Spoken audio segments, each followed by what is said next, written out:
দাদা ওই জন্য আমি তোমাদের বাড়ি আসতে চাই না। কেন আমাদের বাড়ি আসতে চাও না কেন? কি হয়েছে কি তোমার আমার?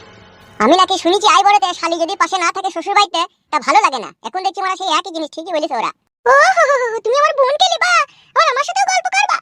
তোমার বোনকে বিয়ে করি তো জীবনটা আমার শালপাতা হয়ে গেল। কেন দুলা ভাই কি শালপাতা হইলো? অত বড় জ্ঞান নেই, এইটুকু বুদ্ধি নাই তোমার? তা কি বললো? এই দুলা ভাইটার দিকে একটু নজর ফজর দাও নাকি করছো কি তুমি? ও মা তোমার দিকে আবার কি নজর দিবা? কোন নজর দিবার জন্য তো আমার বোন আছে। বাল আছে ও। এত সুন্দর ভরা জৈবন নিয়ে তুমি রাত্রে যে কি করে ঘুমাও শালি সেটাই আমি ভেবে পাই না। তুমি আমার এমন শালি, তোমার এই ভরা জৈবন তুমি তোমার স্বামীকে খাওয়াবা। একবার যদি এই দুলা ভাইটার দিকে নজর দিতে তাইলে আমার জীবনটা শীতল হয়ে যেত। যেদিন থেকে তোমার বোনকে আমি বিয়ে করেছি তোমাকে আমি নিজের চোখে দেখেছি সেদিন থেকে মনের ভিতরে আমার একটাই ইচ্ছা। কি ইচ্ছা? তোমার এই জাঙ্গিয়া খুলে কোট কলাইয়ে চুমু খাবো। বারে ফিদা কুকুর বেটা বা, তুই আমার বেলা সর্বটাই ঠিক মতো বাই করতে পারছিস না। তুই আবার আমার বোনের এইখানে মুখ লাগিয়ে চুমু খাবি বলছিস?